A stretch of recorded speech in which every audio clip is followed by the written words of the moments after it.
लोग एक deep knowledge को समझेंगे कि हमारे बॉडी का जो बिगड़ना मतलब डिजीज, ये सब जो भी ट्रेनिंग पार्ट 1 पार्ट 2 पार्ट 3 आपको मिलेगा, वो सब ट्रेनिंग का एक ही मकसद है, मतलब देयर इज ओनली वन मकसद, जिसको बोलते हैं वन एम। इसको हम बोल सकते हैं पोस्ट कोरोना अप्रोच। मैं फिर से रिपीट कर रहा हूँ, पोस्ट कोरोना अप्रोच। कोरोना का लॉकडाउन खुलेगा, फिर से चालू होगा कामकाज करना, बट सिचुएशन उस टाइम शायद ऐसा नहीं होगा जो सिचुएशन कोरोना से पहले था। शायद चीजें उतना इजी नहीं होंगे जो कोरोना से लॉकडाउन खुलने के बाद जो ये नया माहौल होने वाला है, एक ग्लोबल क्राइसिस, एक इकोनॉमिक क्राइसिस, एक हेल्थ क्राइसिस, फैमिली क्राइसिस, हर टाइप का क्राइसिस के बाद जो लॉकडाउन के बाद जो टाइमिंग आएगा, वो टाइमिंग डेफिनेटली डिफरेंट होगा।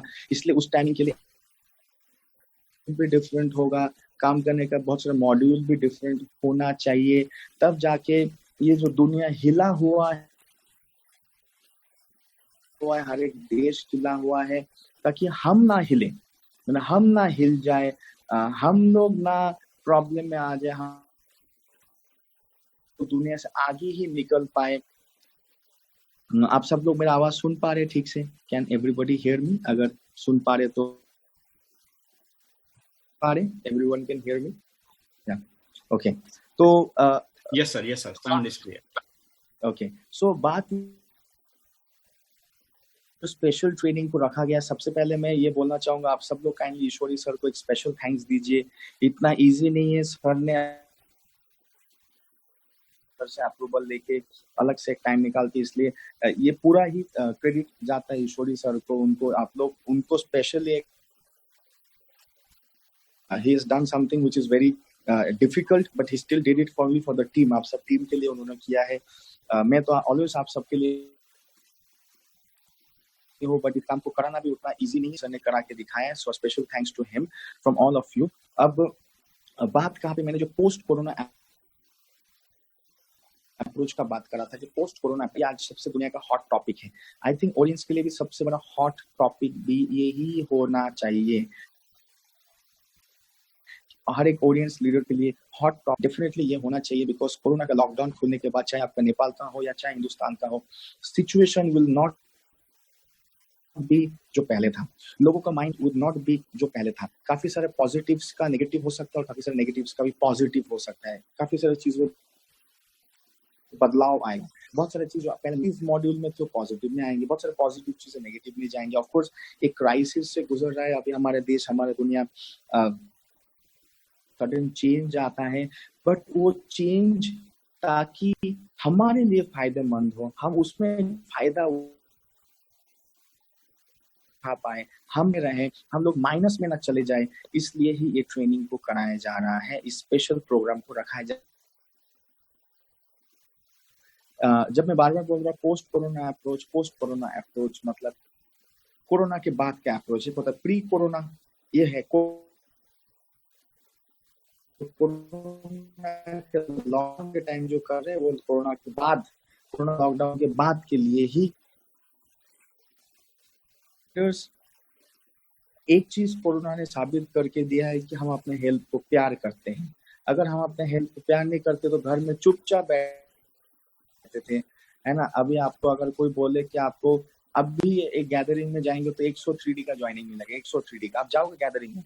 मुझे तो नहीं लगता कोई भी गैदरिंग में जाएगा, क्योंकि आप तो क्या 100 3D लेके क्या करेगा अगर जिंदा नहीं रहे, कोरोना पकड़ के मार दिया तो health crisis, this is a health crisis. और हेल्थ का वैल्यू क्या है वो एक हेल्थ क्राइसिस के टाइम में पता चलता है। फाइनेंशियल क्राइसिस और हेल्थ क्राइसिस में ज्यादा फर्क नहीं है दोस्तों।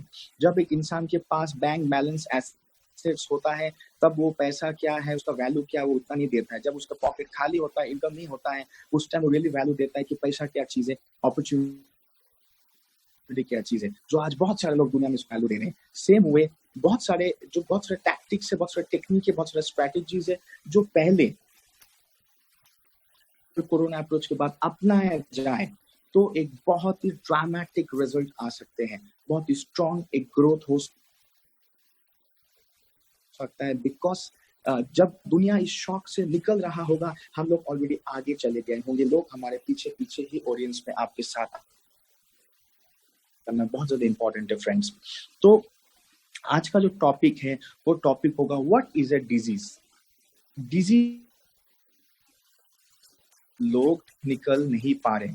जो भी आप डिजीज का नाम बोलना चाहे, डायबिटीज मतलब blood sugar problem, blood pressure problem, arthritis problem, बच्चा नहीं हो रहे घर में, नो सेक्सुअल प्रॉब्लम, कोई भी टाइप का प्रॉब्लम किसी को 10 साल 20 साल से घिर को लाचार बना के रखा हुआ है, मुश्किल में रखा हुआ है, फिर भी वो उस बीमारी से क्यों नहीं निकल पा रहा है। और ओरिएंट्स का हमारे अपॉर्चुनिटी उसको क्यों और कैसे निकल पाएगा, उसको अगर आप सही तरीके से लेके जाएंगे अपने मार्केट में तो आप डेफिनेटली 100% विनर होंगे। जब पूरा लूजिंग टाइम है कोरोना का, पोस्ट कोरोना के बाद भी काफी सारे लोगों के लिए लूजिंग टाइम होगा, लेकिन आपके लिए विनिंग टाइम हो सकता है। दोस्तों कोरोना के आतंक जो मचा हुआ है, इंडिया अराउंड 500 550 या 600 लोग ऑफिशियली मरे होंगे कोरोना से, लेकिन आपको मैं ये बोलना चाहूँ कि इंडिया में डेली बेसिस मरते हैं 20 से 25 हजार लोग हार्ट अटैक से मरते हैं, मोर देन 15,000 लोग पर डे किडनी फेलियर या डायलिसिस करते करते मरते नंबर। और ये चलते आ रहा है लास्ट 10 साल से। कोरोना तो चल रहा है बस लास्ट 10 हफ्ते से भी कम चल रहा है। तो आप खुद सोच सकते हैं कि जो डिजीज का जो मार्केट है वो कितना बड़ा है। तो डिजीज का अगर मार्केट को आपको जीतना है, अगर आप डिजीज मार्केट में ऑडियंस को लेकर घुस के डिजीज का मार्केट को जीतना चाहते हैं तो आपको डिजीज को अंडरस्टैंड करना सबसे मोस्ट इंपॉर्टेंट है। और अगर आप डिजीज को बॉडी को अंडरस्टैंड करना इंपॉर्टेंट है, बिकॉज आप जब तक ब्लड शुगर क्या है वो नहीं जानेंगे, तब तक हाई ब्लड शुगर क्या है, आप ब्लड प्रेशर क्या है उसको नहीं जानेंगे समझेंगे, तब तक हाई ब्लड प्रेशर क्या है वो कभी ना आप समझेंगे ना आप जानेंगे। आप डिलीपो ले जाके कोई हार्ट पेशेंट को, ब्लड प्रेशर कोलेस्ट्रॉल पेशेंट को दे जरूर सकते, सेल जरूर कर सकते, सेल करना कोई बड़ी बात नहीं है, कोई भी सेल कर सकता है जाके, लेकिन एक लीडर, हेल्थ लीडर बनना, एक आइकॉन बनना, एक हेल्थ रेवोल्यूशन का विनर बनने के लिए बहुत सारा डेवलपमेंट्स अपने आप में आना चाहिए। किसी को ज्वाइनिंग कराना, किसी को प्रोडक्ट बेचना बहुत इजी काम है, लेकिन उसकी जिंदगी को चेंज करना उसके लिए अपने आप में, रिपीट कर रहा हूँ, आप किसी को ज्वाइनिंग लेके आना, एक किसी को 3D 1D 2D का ज्वाइनिंग लेना कोई बड़ी बात है नहीं। कोई भी काम का ज्वाइन है, जिसको आपने प्रोडक्ट दिया है, जो आपका कंज्यूमर है, पेशेंट है, क्या वो नाम का कंज्यूमर है या काम का कंज्यूमर। हम का ज्वाइनिंग मतलब जो ज्वाइन है सॉफ्टवेयर में, ज्वाइनिंग आपसे किया हुआ है, लेकिन ज्वाइनिंग आपका दिमाग टू दिमाग और दिल टू काम करके कभी आगे नहीं बढ़ेगा, आप उसको लेकर कभी आगे नहीं बढ़ सकते जब तक आप अपने अंदर कुछ इंप्रूवमेंट्स नहीं लाएंगे, चीजों को नहीं लाएंगे, तब तक आप दूसरों को अपग्रेड नहीं कर पाएंगे। तो ये अपग्रेड सेशन है, what we are doing, this is upgrade session. हम लोग सुबह मेरा ट्रेनिंग होता है, दोपहर को होता है, but this is a very upgraded session. तो ये पार्ट 1 में हम लोग समझेंगे कि व्हाट इज अ डिजीज, बीमारी बैठा है, हार्ट बीमारी, पेट का बीमारी, ये है क्या, इसको समझना इतना इजी 1 घंटे में, ताकि नेक्स्ट टाइम ऑडियंस के प्रोडक्ट्स कैसे इसके साथ काम करते हो समझना आपके लिए जैसे छुटकी का बात होगा। मैं हमेशा ये चाहता हूँ हमारे हर एक ऑडियंस का हेल्थ लीडर के लिए एक जिसको समझना या समझना चुटकी का काम होना चाहिए, ऑडियंस के प्रोडक्ट को समझना और समझाना चुटकी का काम होना चाहिए। बिजनेस आपके ऐसे होगा, बिजनेस आपका कूल माइंड में होगा, कॉन्फिडेंस के साथ होगा। कॉन्फिडेंस आपको नॉलेज के साथ आएगा, याद रखिए, कॉन्फिडेंस आपको नॉलेज के साथ हो जाएगा ना, कॉन्फिडेंस ऐसे आ जाएगा, क्योंकि आप जाके किसी के सामने भी प्रेजेंट हो सकते हैं, प्रेजेंटेशन दे सकते हैं। प्रेजेंटेशन भी देने के 2 तरीका होता है, एक बोलना, एक समझाना। दोस्तों आपको बोलने का काम, आपका बोलने का काम मत कीजिए, समझाने का काम कीजिए। बोल कोई भी सकता है, खाली बोलने वाले को बकवास बोलते, समझाने जुड़ेगा जो आपको समझदार समझता है। आप उसके साथ ही जुड़ रहे हैं जिसको आप समझदार समझते हैं, आप उसका ट्रेनिंग देख रहे हैं जिसको आप समझदार समझते हैं। तो आप आपको भी वो हेल्थ लीडर बनाना है ताकि लोग अपना हेल्थ का भरोसा आपके ऊपर करें। लोग आपको एक सप्लीमेंट का सेल्समैन ना सोचे, लोग आपको एक हेल्थ कोच, एक हेल्थ लीडर, एक हेल्थ मेंटर सोचे। आप डॉक्टर नहीं है, प्रैक्टिशनर नहीं, आपको नहीं होने का जरूरत है, लेकिन आप वो काम करके दिखा सकते हैं जो बहुत सारे डॉक्टर्स करके नहीं दिखा पाए। वो है डायबिटीज से लोगों को निकालना, ब्लड प्रेशर से लोगों को निकालना। कौन से डॉक्टर ने आज तक ब्लड प्रेशर, कोलेस्ट्रॉल से निकाल के दिखाए, थायराइड से निकाल के दिखाए, पेशेंट से नहीं निकाल के दिखाए इस प्रॉब्लम से, लेकिन आप आपको लोग निकल के देखे हैं। So friends, come back to the topic disease. What is a disease? What is a disease समझने के लिए what is the body को अच्छे से समझते हैं। सिंपल है, जैसे एक फैक्ट्री में मजदूर काम करते, जैसे एक कंपनी में एम्प्लॉइज काम करते, सेम वे हमारे कुछ मजदूर, कुछ एम्प्लॉइज काम करते। जो मजदूर, जो एम्प्लॉइज हमारे लिए काम करते, उनको ऑर्गन्स बोलते हैं, और मतलब अंग। मैं फिर से रिपीट करता हूँ, जैसे एक फैक्ट्री को चलाने के लिए अलग अलग मजदूर होते हैं, जैसे कंपनी के चलाने के लिए अलग चलाने के लिए आपके पास अलग अलग डाउनलाइन होते हैं, सेम वही ही हमारे बॉडी को चलाने के लिए अलग अलग मजदूर, एम्प्लॉइज और डाउनलाइन है, जिसको हम intestine, hormones, thyroid, skin, hair, nails, आपके बाल, सब कोई। एंड हर एक ऑर्गन्स इज लाइक की फर्क है। जैसे लेबर्स फैक्ट्री के लिए काम करते, फैक्ट्री के लिए मजदूरी करते, तो उनको छुट्टी मिलता है, उनको रात को ड्यूटी ऑफ होता है, या तो शिफ्ट में ड्यूटी होता है दोस्तों। उनको दिवाली में छुट्टी मिलता है, लेकिन दोस्तों क्या आपके हार्ट को एक टी ब्रेक भी मिलता है? क्या आपका हार्ट जो डिग डिग डिग डिग कर रहा है, क्या वो 10 मिनट के लिए भी एक चाय पीने का ब्रेक लेता है? अभी तक आप में से किसी का हार्ट ने लिया है? नहीं लिया है ना। लिया होता तो आप यहाँ पे स्क्रीन में बैठे नहीं रहते थे, ये पॉसिबल नहीं होता था। इसका क्या मतलब हुआ कि समझ सकते बाकी कोई भी फैक्ट्री के मजदूरों में और हमारा फैक्ट्री के मजदूरों में बहुत बड़ा फर्क है दोस्तों। फर्क नंबर 1, हमारे मजदूर विदाउट एनी ब्रेक काम करते हैं। दिवाली में भी नो ब्रेक, क्रिसमस में भी नो ब्रेक, दशहरा में भी नो ब्रेक, तीज में भी नो ब्रेक, लेकिन बाकी मजदूरों ब्रेक से काम करते हैं, शिफ्ट से काम करते हैं, उनकी छुट्टी होता है, हमारा छुट्टी नहीं। इसका मतलब अगर बाकी मजदूरों को फैक्ट्री का ओनर उतना टेक केयर करता है, तो हमें अपने मजदूरों को कितना टेक केयर करना चाहिए, तो आप खुद से समझ जाएंगे। सप्लीमेंट्स क्यों खाते हैं ना, कुछ इस प्रकार से समझ जाइए कि सप्लीमेंट्स अब इसलिए खाते हैं मजदूरों को टेक केयर करने के लिए। इन अ वेरी इजी एग्जांपल में दशहरा में बाकी मजदूर फैक्ट्री में छुट्टी मार रहे होते हैं, तब उस टाइम हमारा लीवर कुछ ओवर टाइम है ना, लीवर के ओवर टाइम काम करते हो, तो आप सबको समझ में आ रहा होगा। तो आप खुद समझ सकते हैं कि हमारे मजदूर इज वर्किंग ओवर टाइम है।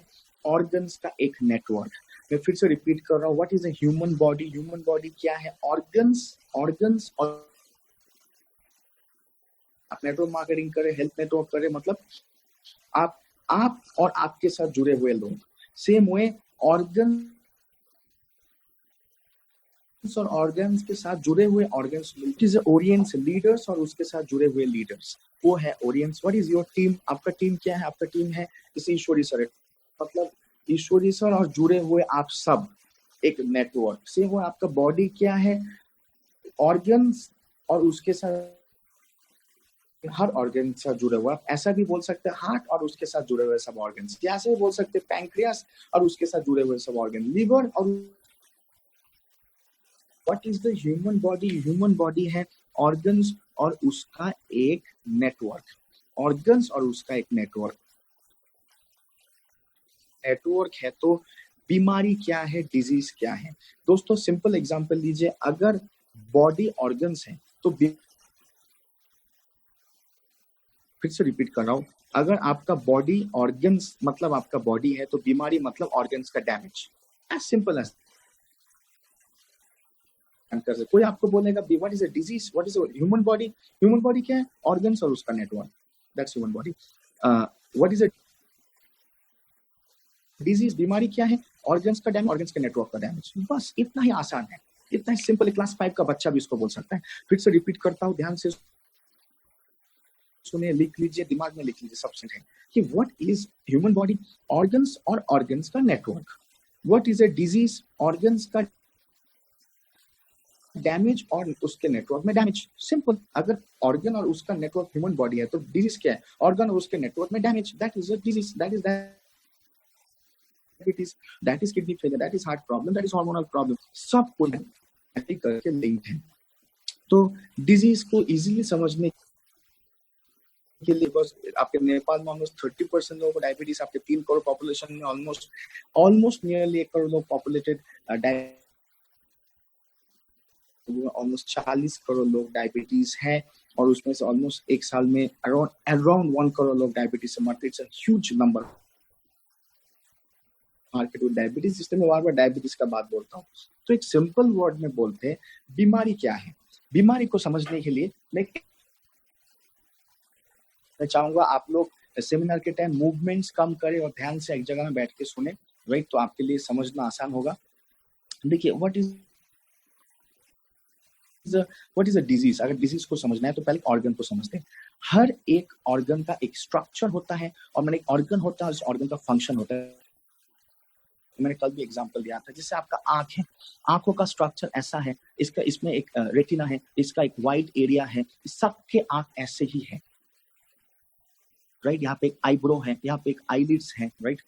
सबका आंख ऐसा है। तो आंख ऐसा है, एवरीवन। आप अगर देखेंगे हर किसी का आंख में ब्लैक है, आप हर किसी का ब्लैक, एक छोटा सा गोल है, ज्यादा व्हाइट एरिया है, आईब्रो है, आईलिड्स है, सबके आंख में यही है। आंखों का साइज डिफरेंट हो सकता है, किसी का आंख थोड़ा बड़े हो सकते हैं, किसी के गोल गोल छोटे हो सकते हैं, किसी के चिंकी चिंकी हो सकते हैं, अलग अलग टाइप के आंखों का साइज हो सकता है, लेकिन जो स्ट्रक्चर है वो सबके आंखों का सेम होता है वर्ल्ड वाइड। आपकी आंख ठीक है, मतलब ये ऑर्गन आंख ये ठीक है, तो आपका देखना ठीक होगा, मतलब आप ठीक से देख पाएंगे। इसका लेकिन ऑर्गन का नाम है आंख।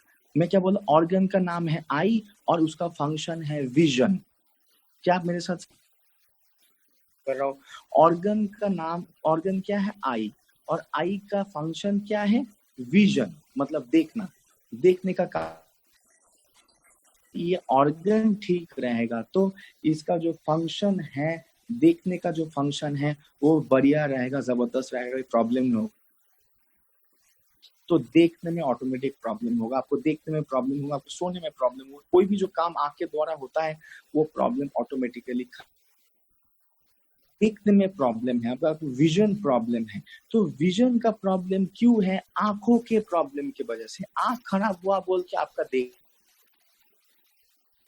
अगर नॉर्मल हाथों का शेप ऐसा है तो कोई भी चीज उठाने में आसानी होगा, पंच पढ़ने में आसानी होगा, हैंडशेक करने में आसानी होगा, खाने में, राइटिंग में आसानी होगा। ये ऑर्गन है, ये ठीक है तो आपका लिखना आसानी होगा।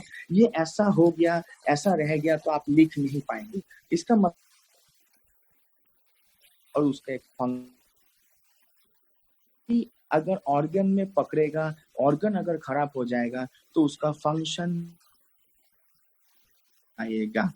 एकदम सिंपल वे में समझ सकते हैं। आपका आंख अगर ठीक है, आपके आंखों के द्वारा देखना भी ठीक होगा। अगर आपका आंख खराब हो गया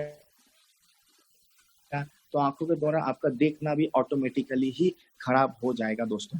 सो what is the disease? Disease मतलब damage of the organ, damage on the organ, और उसके साथ जुड़े हुए सबका जो नेटवर्क है उसका डैमेज होला, वही है disease. So is a very simple understanding. आपको कोई भी पूछेगा ह्यूमन बॉडी क्या है, आप भी किसी को पूछिए ह्यूमन बॉडी क्या है, सब लोगों ने साइंस पढ़ा है ना क्लास 10 तक। तो ह्यूमन बॉडी है ऑर्गन्स और उसका नेटवर्क, और what is the disease? Organs और उसके नेटवर्क का damage, as simple as that. So अब क्या होता है, जैसे मैंने बोला ऑर्गन्स और उसके नेटवर्क का डैमेज, कैसे प्रकार से, ये एग्जांपल को मैं एग्जांपल देना चाहूंगा ताकि आप इसको क्लियरली समझ पाए। For example, all the my leaders, एक फैमिली है, ऐसा सोचिए, एक फैमिली में एक पापा है, एक मम्मी है, 3 बच्चे हैं, ऐसा सोचिए। 3 बच्चे, 2 बेटा 1 बेटी है, एक माँ है, एक बाप है। कमाने वाला बाप है, मतलब पापा घर का टेक केयर करते, बच्चे छोटे छोटे हैं, स्कूल में पढ़ते हैं। तो बाप तो जॉब कर सकता है, छोटा मोटा कोई बिजनेस कर सकता है,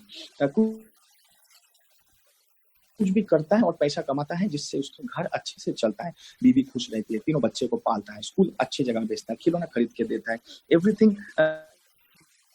तो इसका क्या मतलब हुआ कि वो फैमिली का ऊपर वो फैमिली, उसका पापा है मेन और उसके पापा के द्वारा चल रहे हैं। तो अगर उस फैमिली में उसके पापा का इनकम ठीक रहा या पापा ठीक रहे या पापा का हेल्थ ठीक रहा, तो उसके वाइफ और उसके बच्चे सब लोग ठीक रहेंगे। अगर बाई चांस उस आदमी को, जो मैन है, आदमी है, या तो उसका जॉब चला गया, या तो उसको कुछ एक्सीडेंट हो गया, या तो उसको कुछ डिजीज हो गया, या तो उसको कुछ प्रॉब्लम हो गया, या से सब लेना शुरू कर दिया, खराब चीजों में इन्वॉल्व हो गया, तो जैसे ही वो आदमी बिगड़ेगा, उस आदमी के साथ रिलेटेड प्रॉब्लम शुरू हो, तो इनकम आएगा नहीं, इनडिसिप्लिन हो जाएगा, घर में बीवी को भी प्रॉब्लम शुरू, घर के तीनों को बच्चे को भी प्रॉब्लम शुरू, स्कूल जाना भी उनका बंद।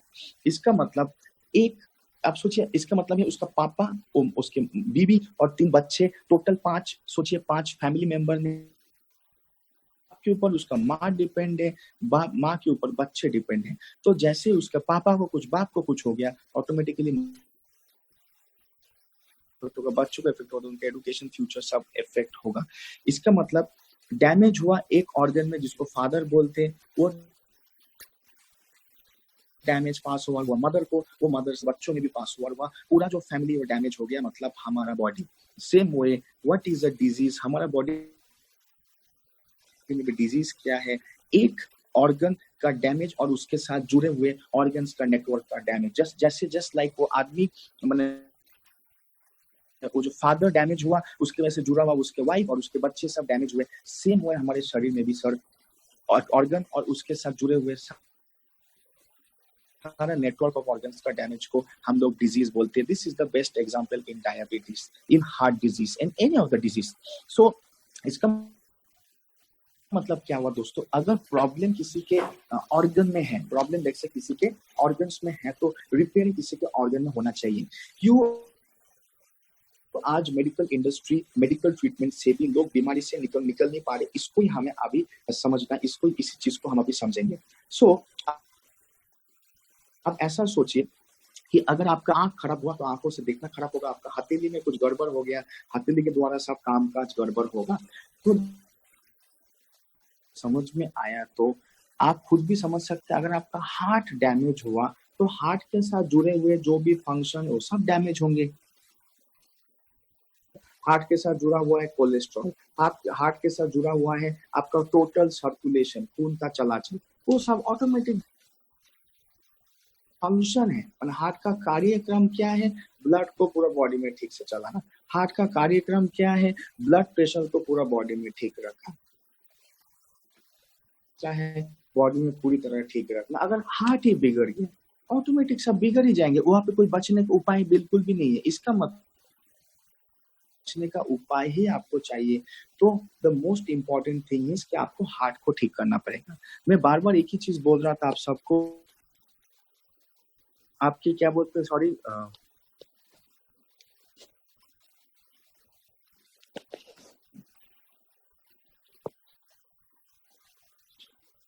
हेलो,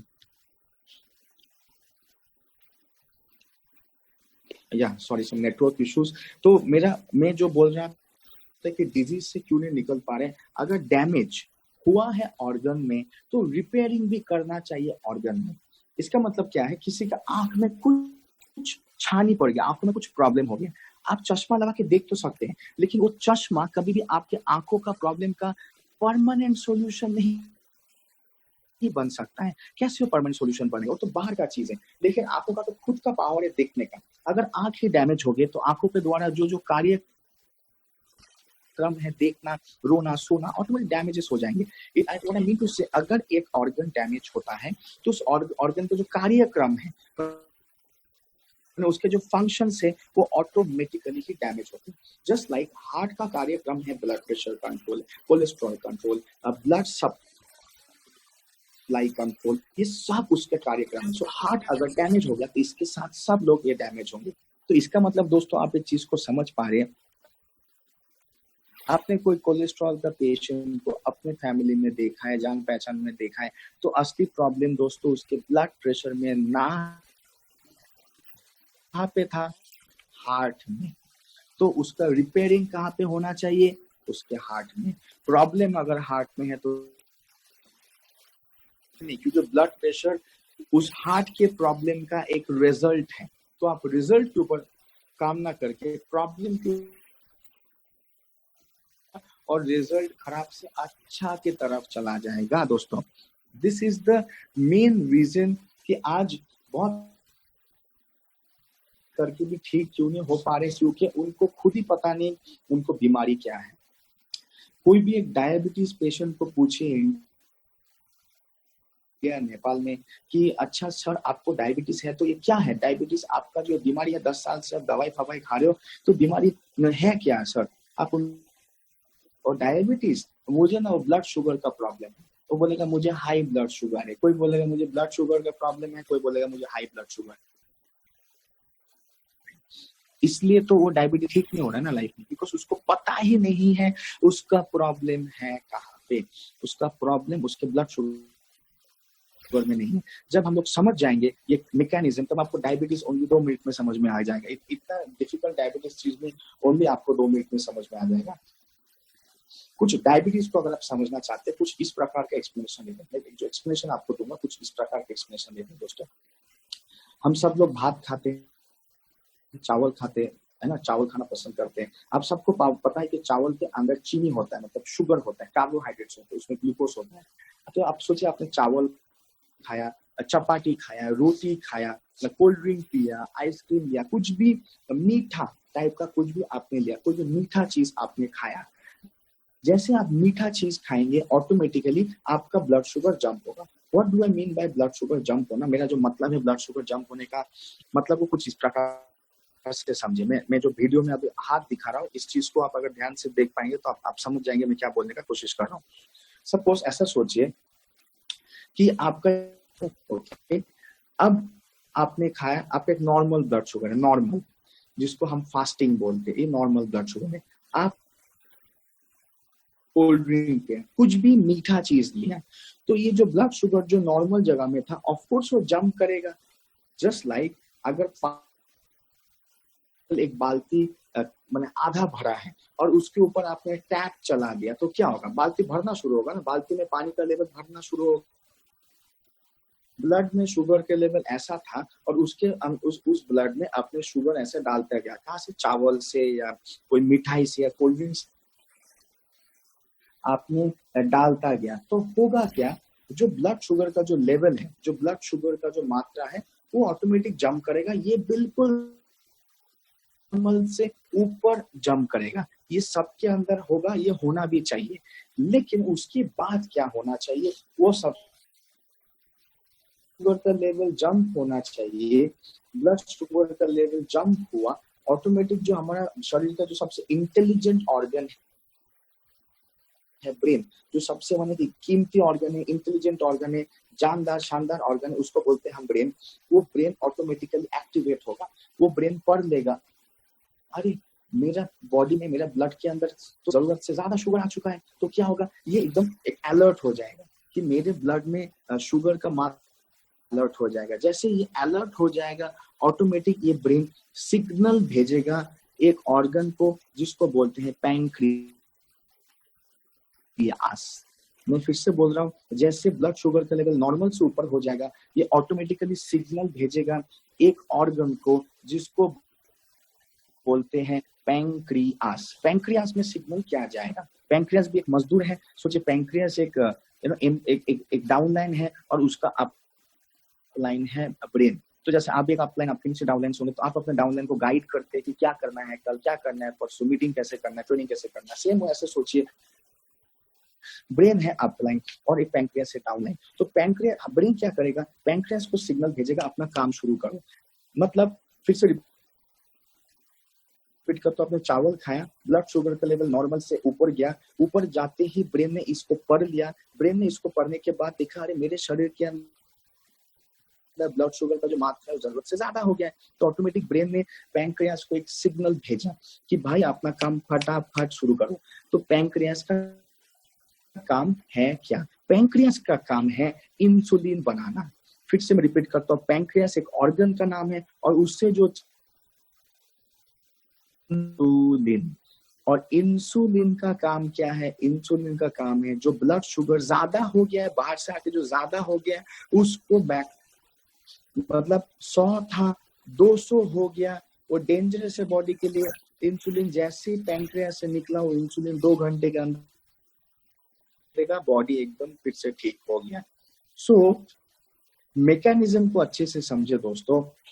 मैकेनिज्म कुछ ऐसा कि शरीर के अंदर ब्लड शुगर का मात्रा हो गया बड़ा, उसके मात्रा बड़ा होते ही क्या हुआ, आपके ब्रेन ने इसको रीड कर लिया, आपके ब्रेन ने इसको जरूरत से ज्यादा हो गया, तो ब्रेन इसको इमीडिएटली क्या किया, पैंक्रियास को सिग्नल भेजा या ऑर्डर भेजा या अपना काम शुरू करो बोल के। तो पैंक्रियास ने अपना काम शुरू किया। क्या काम किया पैंक्रियास ने अपना काम शुरू किया? मतलब पैंक्रियास ने बनाया दोस्तों इंसुलिन। इंसुलिन ने जाके क्या किया, जाके जो ब्लड शुगर हाई में पहुंच गया था, नॉर्मल से हाई हो, नॉर्मल लाया। ऑटोमेटिक ही बॉडी फिर से 2 घंटे के खाने के 2 घंटे के अंदर बॉडी का ब्लड शुगर लेवल पूरा स्टेबल। मैकेनिज्म में आपने समझा, चावल आपने खाया, शुगर जंप आपने कराया, उसके बाद ब्रेन इसको पढ़ा, ब्रेन पढ़ने के बाद पैंक्रियास को सिग्नल भेजा, भाई तुम अपना काम शुरू करो, इंसुलिन बनाओ। पैंक्रियास को सिग्नल मिलते, पैंक्रियास जो ऑर्गन है उसने इंसुलिन को बनाया, इंसुलिन ने ब्लड शुगर को मात्रा को ठीक कर दिया। ध्यान से इस क्वेश्चन को सुनिएगा। सोचिए आपके शरीर के अंदर, कोई भी शरीर के अंदर चावल आपने खाया, ब्लड शुगर आपका जंप हुआ, जरूरत से ऊपर, मतलब नॉर्मल सुपर ब्लड शुगर आपका जंप हुआ। जो ने जॉइंट जंप होने के बाद आपके ब्रेन ने इसको रीड भी किया, इसको पढ़ भी लिया, लेकिन आपका जो पैंक्रियास है वो एकदम कमजोर पड़ा हुआ है। आपका जो पैंक्रियास है वो एकदम सूख के पड़ा हुआ है। तो क्या वो सूखा हुआ कमजोर पैंक्रियास बना पाएगा? नहीं बना पाएगा ना। तो इसका मतलब अगर वो सूखा हुआ मुरझा हुआ पैंक्रियास ठीक से इंसुलिन शुगर नॉर्मली कंट्रोल में आएगा? नहीं आएगा। तो इसका मतलब क्या हुआ? आप मुझे एक बात बताइए, प्रॉब्लम है कहाँ पे? ब्लड शुगर पे? नहीं। इंसुलिन में? नहीं। पैंक्रियास में? यस, पैंक्रियास में। इसका प्रॉब्लम है कहाँ पे? पैंक्रियास में। ब्लड शुगर में नहीं, इंसुलिन में नहीं। तो दोस्तों अगर में है तो वो बाहर से इंसुलिन लेके उसका पैंक्रियास ठीक होगा? कभी नहीं ठीक होगा। अगर उसका प्रॉब्लम पैंक्रियास में है, बाहर से ब्लड शुगर कभी ठीक होगा दोस्तों? कभी भी नहीं होगा। इसलिए ही डायबिटीज पेशेंट कभी लाइफ में नहीं पाते।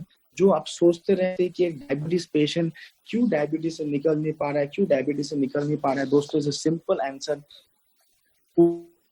उसका प्रॉब्लम है कहीं पे और इलाज कहीं और पे हो रहा है। मैं हमेशा एक एग्जांपल बोल रहा हूँ। सोचिए आपका प्रॉब्लम है कान में, मतलब आपका कान में प्रॉब्लम है, आपके आंखों में एक मोटा सा चश्मा लगा दिया, तो दोस्तों क्या होगा?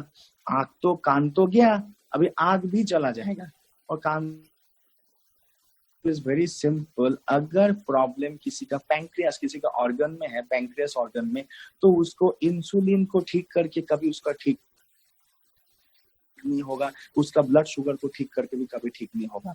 आपने जरूर देखा है, हमेशा ही देखा होगा कि जो डायबिटीज का पेशेंट है, जो ब्लड शुगर बोलते हैं ना, ब्लड शुगर के पेशेंट, डायबिटीज के पेशेंट या तो इंसुलिन के इंजेक्शन करके लेते हैं, आपने देखा होगा, या तो टैबलेट खाते हुए आपने देखा होगा। दोनों में से एक देखा होगा, या तो दवाई खाता है, औषधि खाता है, या तो इंसुलिन के इंजेक्शन करके लेता है। इतना साल तक इतने लाखों करोड़ों रुपए खर्चा करके लेने के बाद वो ठीक क्यों नहीं हुआ?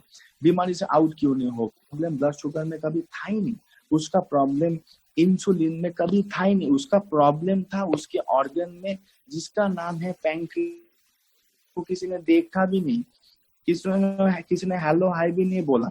सब लोग ब्लड शुगर और इंसुलिन के पीछे भाग रहे थे। वो खुद भी दोस्तों उसका ब्लड शुगर इंसुलिन में प्रॉब्लम कभी था ही नहीं। प्रॉब्लम तो उसका ऑर्गन में था जिसका नाम है पैंक्रियास। तो रिपेयर किसका होना चाहिए इसमें? तो रिपेयर पैंक्रियास को कीजिए ना, ब्लड शुगर और इंसुलिन को क्यों कर रहे हैं? अगर वो डैमेज वाला पैंक्रियास रिपेयर हो जाए तो डैमेज वाला ठीक मात्रा में भी बनाएगा, ठीक क्वालिटी का भी बनाएगा, और वो इंसुलिन जाके ब्लड शुगर के ऊपर बढ़िया काम करेगा। अपन वो बात बोला था कि कभी काफी टाइम सोच में आप लोग पढ़ते होंगे, पेशेंट भी सोच में पढ़ते होंगे कि आखिर क्यों बहुत सारा खर्चा करने के बावजूद भी ठीक नहीं हुआ, लेकिन हमारे ऑडियंस के Dia Care, Dia Juice, D Lipo खा के फटाक से कैसे ठीक हो गया? क्योंकि पेशेंट को हमारा प्रोडक्ट दिया। तो याद रखिए दोस्तों, हमारा डाया केयर, डाया जूस जाके उसके ब्लड शुगर को डाउन नहीं करेगा। मुरझा हुआ पैंक्रियास था, उसका जो सूखा हुआ पैंक्रियास था, मुरझा सूखा दुखी दुखी इसका पैंक्रियास को करके फिर से खिलखिला करा देगा। जैसे वो मुरझा हुआ पैंक्रियास फिर से खिलखिला हो जाएगा, फिर से ताजा हो जाएगा, फिर से वो तंदुरुस्त पैंक्रियास तंदुरुस्त इंसुलिन बनाएगा। वो तंदुरुस्त इंसुलिन आपके ब्लड शुगर को तंदुरुस्त रख देगा, आपको तंदुरुस्त बना देगा, बीमारी डायबिटीज से आउट कर देगी। दिस इज हाउ हमारे ऑडियंस के प्रोडक्ट काम करते हैं। और क्योंकि डिजीज अगर आप समझ गए, ऑडियंस के प्रोडक्ट ऐसे समझ जाएंगे। बिकॉज दो चीजें सबसे हमको समझना, और बीमारी से मेडिसिन क्यों नहीं निकल पा रहा है और ऑडियंस को निकल पा रहा है, यही तो डिफरेंस है। बिकॉज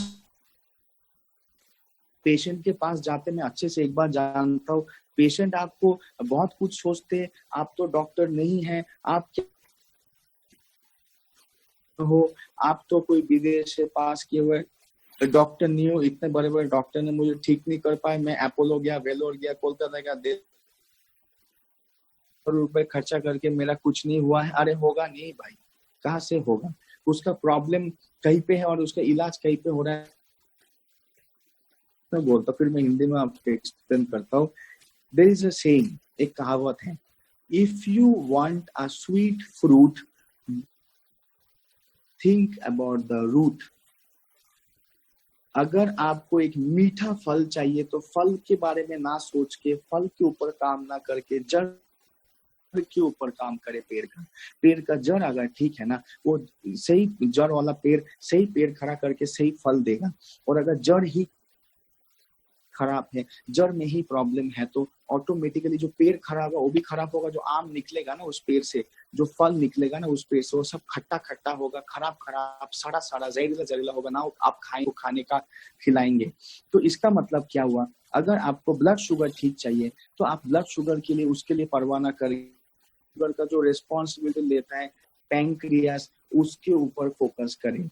मैंने वही एग्जाम्पल आपको दिया था, है ना, 5 फैमिली नौकरी चला गया, पापा अगर बेहोरा शराबी बन गया, पापा को उसका कुछ हो गया तो ऑटोमेटिक फैमिली बिगड़ेगा।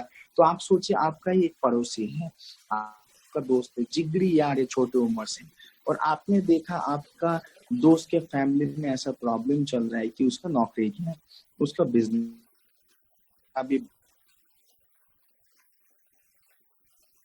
उसके बच्चों को हेल्प करोगे, कर, इट्स गुड, आप जाके उसके बच्चों को हेल्प करना चाहिए। कितना टाइम कर लोगे? एक साल, उससे ज्यादा तो आप कर नहीं पाओगे ना, आपको अपना भी देखना है। तो आप अगर उसके बच्चों को आज हेल्प करेंगे, फिर नेक्स्ट महीने जाके आपको हेल्प करना पड़ेगा, फिर नेक्स्ट महीने जाके करना पड़ेगा, कि करते करते एक दिन आप खुद हेल्प करने की जगह में नहीं होंगे। लेकिन अगर आप एक इंटेलिजेंट आदमी हैं, आप अगर सॉल्यूशन ढूंढने वाले आदमी हैं, सॉल्यूशन देने वाले, तो जाके उसके बच्चों को ना खिला पिला के, उसके बच्चों का स्कूल फीस को ना दे कि आप उसके बाप का जो प्रॉब्लम सॉल्व करेंगे, ताकि उसका जो बाप है वो प्रॉब्लम से फिर से नॉर्मल में आ गया, तो वो अपने फैमिली को भी प्रॉब्लम से फिर नॉर्मल में ला दे। आप समझ पाए? Can you understand? अगर समझ पाए तो मुंडी हिलाइएगा। आपको समझ में आया मैं क्या बोलने का कोशिश कर रहा था, राइट? तो इसका मतलब अगर इंसुलिन, ब्लड शुगर उसके बच्चे हैं, राइट, उसका बीबी है और उसका एक बच्चा है, तो उस बीबी बच्चे को कितना दिन हेल्प करेंगे? आज कल कर तरसों चाहे 1 साल से, 2 साल से, 10 साल आप नहीं कर पाएंगे, करते करते थक जाएंगे, एकदम हाथ उठा के चले जाएंगे। तो क्यों ना जो मेन पैंक्रियास ठीक मतलब इंसुलिन ठीक मतलब ब्लड शुगर ठीक, सब कुछ ऑटोमेटिकली ठीक। Same way blood pressure, same way cholesterol. अगर आपका हार्ट सही से काम कर रहा है, खिलखिला मजबूत ठीक से फंक्शन कर रहा है, ठीक से काम कर रहा है, आपका ब्लड प्रेशर का प्रॉब्लम कभी नहीं होगा, कोलेस्ट्रॉल का प्रॉब्लम कभी नहीं होगा, सर्कुलेशन ब्लॉकेज कभी नहीं होगा। लेकिन अगर आपका ये मजबूत हार्ट कमजोर हो गया, मुरझा गया, सूख गया, बेचारा हो गया, तो वो बेचारा हार्ट आपका ब्लड प्रेशर का प्रॉब्लम शुरू, ऑटोमेटिक आपके कोलेस्ट्रॉल का प्रॉब्लम शुरू, आपका ऑटोमेटिक ब्लॉकेजेस सर्कुलेशन का प्रॉब्लम शुरू।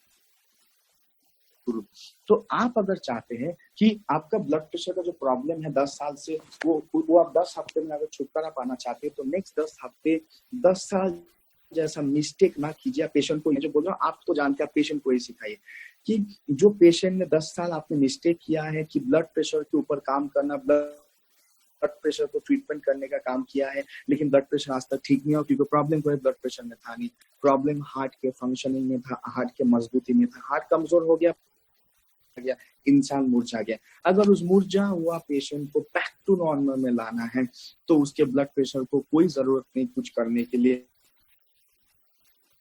जो बेचारा, जो हार्ट बेचारा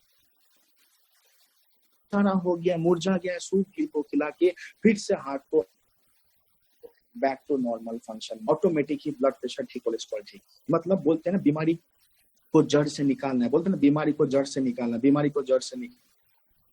अगर बीमारी को जड़ से निकालना है तो बीमारी के जड़ में जाके काम करना होगा, फल में जाके नहीं।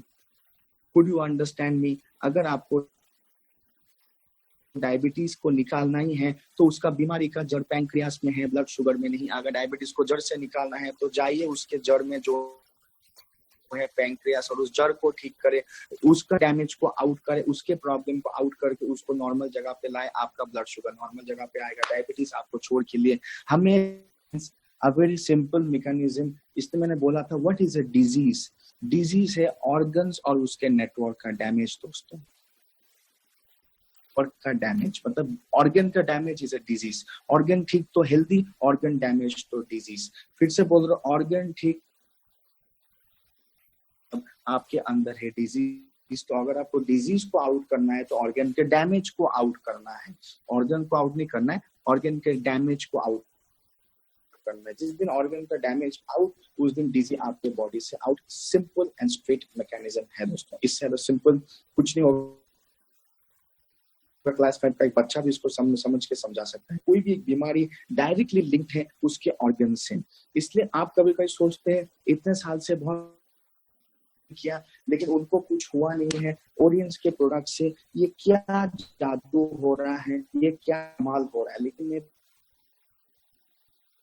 दोस्तों ये बोलना चाहूंगा, ओरियंस के प्रोडक्ट्स तो जादू नहीं करते। ओरियंस के प्रोडक्ट्स प्योरली मेडिकल साइंस के ऊपर काम करते हैं और मैजिक नहीं करता। लेकिन साइंस को जिस दिन आप समझ गए तो साइंस से बड़ा मैजिक भी कुछ नहीं होगा। जिस दिन आप साइंस को समझ जाएंगे और जिस दिन आप साइंस को यूज करके आप ओरियंस के साइंस के ऊपर काम करेंगे, आपका भी अचीवमेंट लगेगा जादू जैसे हो रहा है, आपका भी बिजनेस लगना जादू जैसे होगा। बिकॉज दुनिया को चलाने वाला साइंस है। ये जो आप बैठे हैं, है ना, ये जो आप खड़े हैं, ये साइंस है और कुछ नहीं है। ये कोई मैजिक नहीं, इट्स जस्ट साइंस। तो सेम वो हमारा बॉडी भी एक साइंस है, हमारा ओरियंस भी और कुछ नहीं है। सो मैं अगर बॉडी का कोई भी डिजीज का कंपैरिजन करूं, कोई भी डिजीज को अंडरस्टैंड कराने जाओ तो इट्स वेरी सिंपल। फॉर एक ह्यूज पॉपुलेशन, एक बहुत बड़ा पॉपुलेशन को पोक्सो का प्रॉब्लम है। एस्थमा मतलब दमा बोलते हैं आप लोग, दम का बीमारी, करके खांसते रहना। एस्थमा दमा मतलब सांसों का प्रॉब्लम। सीढ़ी में चढ़ने के बाद उसके एम्फाइसेमा बोलते हैं। ऐसे टाइप के प्रॉब्लम्स नेपाल में सबसे हाईएस्ट, इंडिया में भी है लेकिन नेपाल में ज्यादा परसेंटेज लोगों को Kathmandu area, Chitwan area, Gorkha district area, even plains के तराई के साइड में भी काफी सारे एरियाज में नेपाल इस पॉपुलेशन में बहुत ज्यादा, एक बहुत बड़ा मार्केट है।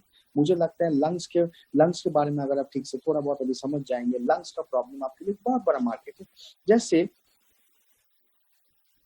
मैंने बोला था कि पैंक्रियास का फंक्शन दोस्तों क्या है?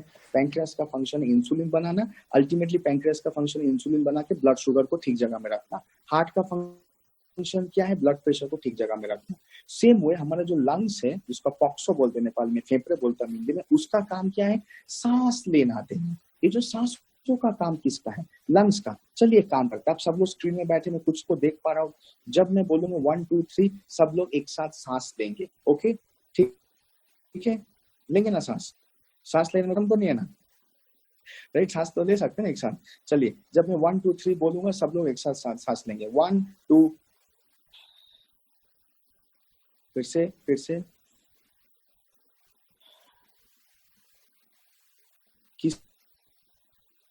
किसी को सांस लेने के टाइम कोई प्रॉब्लम हुआ, जैसे कि ऐसा कुछ, किसी खांसी, किसी को ऐसा गले में दबाव, किसी को, एनीवन हाथ उठाए, किसी को प्रॉब्लम हुआ? नहीं ना, आपको प्रॉब्लम होना भी नहीं चाहिए, बिकॉज ये जो आपने सांस लिया अभी, यही है प्रॉपर तरीका सांस लेने का।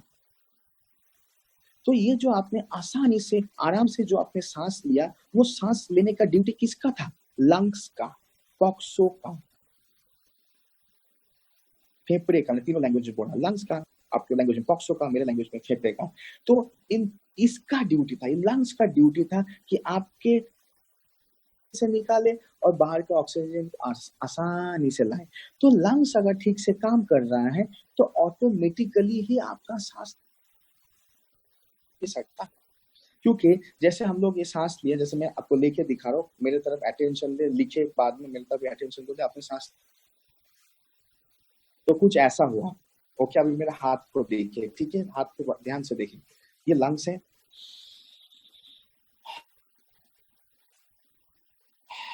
ऐसा हो रहा है लंग्स के अंदर, जैसे मैंने आपको हाथ को दिखाया।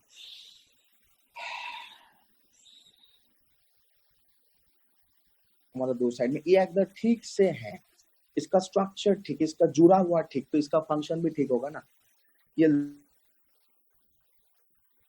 लंग्स ठीक होगा तभी, ये लंग्स स्ट्रांग होगा, ठीक होगा तभी ऐसे होगा। लेकिन अगर ये लंग्स में कोई गड़बड़ी होगा तो सांस लेने जाएंगे तो ऐसे ऐसा शुरू हो जाए, ये ऐसा हो गया, ऐसा एक्सटेंड नहीं हो रहा है, तो ऑटोमेटिकली आपको खांसी शुरू होगा, आप ऐसा खांसने लगेंगे, ऐसा शुरू करेंगे। काफी लोग सांस लेने के टाइम ऐसे ऐसे खांसते रहते हैं। क्यों वो लोग ऐसा खांसते रहते हैं? क्या कारण है उसके खांसी का? क्योंकि वो जब वो सांस ले रहा है ना, वो ऐसे हो नहीं रहा है, क्योंकि लंग्स डैमेज है।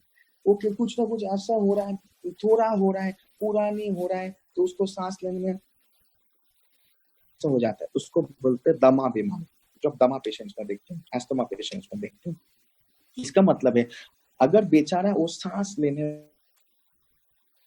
तो आज आप खांसते हुए देख रहे कांस्टेंट, आप सांस लेते हुए प्रॉब्लम में देख रहे, तो प्रॉब्लम दोस्तों उसके खांसी में, उसके सांस में बिल्कुल भी नहीं है। इलाज उसके सांस के ऊपर, उसके खांसी के ऊपर नहीं होना चाहिए। इलाज उसके लंग्स के ऊपर अगर हमने ठीक कर दिया, उसके लंग्स का जो डैमेज था उसको रिपेयरिंग ठीक से कर दिया, तो लंग्स ठीक से चलेगा। ब्रोंकाइटिस, तो जहाँ पे आपने देखा बहुत सारे लोग मेडिसिन लेते, इनहेलर लेते, बहुत टाइम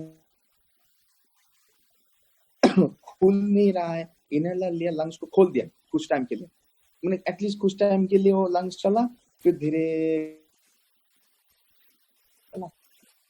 पेट चलना बंद। जैसे लंग्स नहीं चल रहा है, उसका ऐसा लंग्स फूल नहीं रहा है, तो ऐसा होना शुरू, उस टाइम उसका सांस हो गया। आप मुझे बताइए, ये सांस लेने का जो कार्यक्रम है शरीर के अंदर, वो सांस ले इनहेलर का है या हमारे लंग्स का है? इनहेलर लगता है तो ये दिखाइए, ये लंग्स लगता है तो ये दिखाइए, कौन सा लगता है? इनहेलर लगता है या लंग्स लगता है? सांस लेने का काम, सांस ब्रीदिंग, जिसको हम ब्रीदिंग बोलते हैं, सांस लेने देने का काम बॉडी के अंदर किसका है? इनहेलर का है या लंग्स का है? इनहेलर लगता है तो ये दिखाइए, लंग्स लगता है तो ये दिखाइए। ये लगता है लंग्स ही लगता है ना आप सबको। इसका मतलब है अगर ये लंग्स ही लगता है सबको, सो बिकॉज लंग्स ही है, the answer is lungs. Because inhaler का काम नहीं है आपका सांस का काम कराना, इनहेलर का बिल्कुल भी काम, इनहेलर क्यों आपका सांस लेने का काम करेगा? तो भगवान ने आपको लंग्स क्यों दिया है? शो ऑफ के लिए दिया है, दिखाने के लिए दिखाया कि मेरे पास फेफड़े हैं, फुफ्सुं है बोल के, ऐसा कुछ देखने वाला चीज तो है नहीं, दिखता भी नहीं है बाहर से यार अंदर। तो इसका मतलब क्या हुआ दोस्तों कि अगर आपका लंग्स में कुछ प्रॉब्लम है, अगर डैमेज आपके लंग्स में है तो आपको दमा होगा। तो लोग बोलते हैं दमा, दमा मतलब उसको सांस लेने में प्रॉब्लम है, वो लोग गलत बोल रहे हैं। आप कल से गलत नहीं बोलिए। दमा हुआ है, एस्थमा हुआ है, उसका मतलब उसका लंग्स में प्रॉब्लम है। सांस में प्रॉब्लम मत बोलिए। सांस में प्रॉब्लम आपको दिख रहा है लेकिन प्रॉब्लम हो रहा है लंग्स में, तो रिपेयरिंग कहाँ होना चाहिए? सांस में होना चाहिए। आपको लगता है सांस में होना चाहिए, ये दिखाइए। लंग्स में होना चाहिए तो ये दिखाइए। कहाँ पे होना चाहिए? दमा पेशेंट का प्रॉब्लम सांस में है या पॉक्सो में है? लंग्स में है। कहाँ पे प्रॉब्लम है? लंग्स में है ना। तो अगर में होना चाहिए, इनहेलर लेके सांस को दबाने का काम नहीं करना चाहिए। तो जहां पे इनहेलर मेडिसिन सांस को दबाने का, सांस छेड़खानी करने का काम करता है, वहां पे हमारे ओरियंस का नेचुरल बेटा तुलसी ड्रॉप गार्लिक लंग्स को ठीक करने का, तो आपका सांस हमेशा के लिए ठीक। क्योंकि प्रॉब्लम हुआ है लंग्स में, जिसके वजह से सांसों में प्रॉब्लम हुआ है। प्रॉब्लम में दिख रहा है आपको सांसों में, तो जहाँ पे प्रॉब्लम हुआ है वहां पे काम करता है नेचुरल बेटा। तो दोस्तों याद रखिए, अगर आपने कोई सांस लेने वाला प्रॉब्लम, दमा वाला पेशेंट, खांसी वाला पेशेंट को आपने नेचुरल बेटा तुलसी ड्रॉप दिया, गार्लिक दिया, जिसके वजह से दोस्तों, तो हमारा नेचुरल बीटा, हमारा गार्लिक, हमारा तुलसी ड्रॉप जाके उसके सांस को ठीक नहीं किया, उसके सांस लेने देने, उस टाइम लंग्स ठीक, उस टाइम सांस ठीक। लंग्स बिगड़ा मतलब सांस बिगड़ा। चलिए मेरे साथ इस बात को रिपीट करें, जहां पे बैठे हैं मेरे ना देखिए, मेरे तरफ देखिए, मेरा शक्ल इतना भी खराब नहीं है, मेरे तरफ देख सकते, इतना भी अगली नहीं हो, डरावना नहीं हो, मेरे तरफ देखा जा सकता है आई थिंक। तो मेरे साथ सब लोग रिपीट करें, लंग्स ठीक तो सांस ठीक। बोले लंग्स ठीक तो सांस ठीक, राइट। लंग्स बिगड़ा तो सांस बिगड़ा, लंग्स सुधरा तो सांस सुधरा। तो जहाँ पे मेडिसिन सांस सुधारने का काम करके लाइफ टाइम फील करते हैं, वहां पे ओरियंस के नेचुरल बेटा तो उसको सुधारना ठीक कर देते हैं।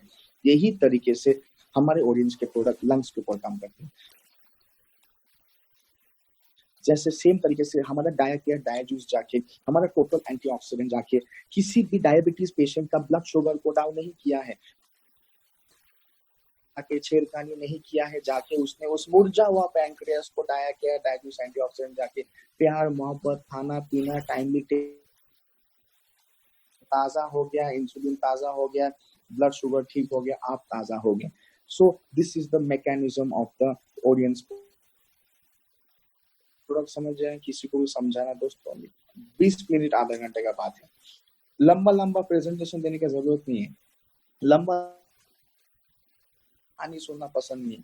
साइंस का जमाना है, साइंस बोलिए, आसान भाषा में बोलिए, प्रोडक्ट आपका ऑटोमेटिक सेल होगा। प्रोडक्ट सेल के पीछे मत भागी, आपके पीछे लोग भागे प्रोडक्ट को खरीदने के लिए, इतना आपको करना होगा। सो इस सिंपल अंडरस्टैंडिंग में हम लोग एक चीज जरूर समझ पाए कि अगर ऑर्गन्स डैमेज होंगे तो उसके रिलेटेड जो कार्यक्रम है वो डैमेज होंगे। तो अगर आपको कार्यक्रम में प्रॉब्लम दिख रहा है तो कार्यक्रम को ठीक नहीं किया जा सकता, ठीक किया जाता है उस ऑर्गन को। ऑर्गन ठीक तो उसका कार्यक्रम ठीक, पैंक्रियास ठीक तो उसके इंसुलिन ठीक, हार्ट ठीक तो ब्लड प्रेशर ठीक, लंग्स ठीक तो सांस लेना ठीक। आइए चलिए किडनी पे आते हैं, क्योंकि आजकल किडनी के पेशेंट्स बहुत ज्यादा हो गए। पहले किडनी के पेशेंट्स इतने ज्यादा कभी भी नहीं होते, आजकल किडनी के पेशेंट्स टू मच दिखने को मिलते। जैसे आपको एक किडनी का एग्जांपल है, तो व्हाट इज आवर किडनी? हमारे बैक, लोअर बैक सेगमेंट को किडनी से, जैसे मैंने आपको बोला था, शरीर के अंदर, ध्यान से सुने, आप लोग लिख रहे हो अच्छी बात है, बट सुन के लिखिए, समझ के लिखिए। ये कॉपी और पेन आपका प्रोग्राम देने के टाइम काम नहीं आएगा। अगर आपने बिना जान सुन के इसको लिखा, आप बाद में रिमाइंड नहीं कर पाएंगे। मैंने जो बोला, मेरा फेशियल लैंग्वेज को आप रिमाइंड नहीं कर पाएंगे। इसको ध्यान से मेरे बात को सुनिए, पहले समझिए, फिर कोई भी लैंग्वेज में आप लिखिए। जैसे दोस्तों मैंने कहा था, जैसे शरीर के अंदर ब्लड शुगर बढ़ जाता है, मतलब शुगर का मात्रा अगर ब्लड के अंदर बढ़ गया तो ब्रेन इमीडिएट रीड करेगा, ब्रेन इमीडिएट रीड करने के बाद पैंक्रियास को सिग्नल भेजेगा, पैंक्रियास इंसुलिन बनाएगा, इंसुलिन ब्लड शुगर को कंट्रोल में करेगा, ये नॉर्मल था।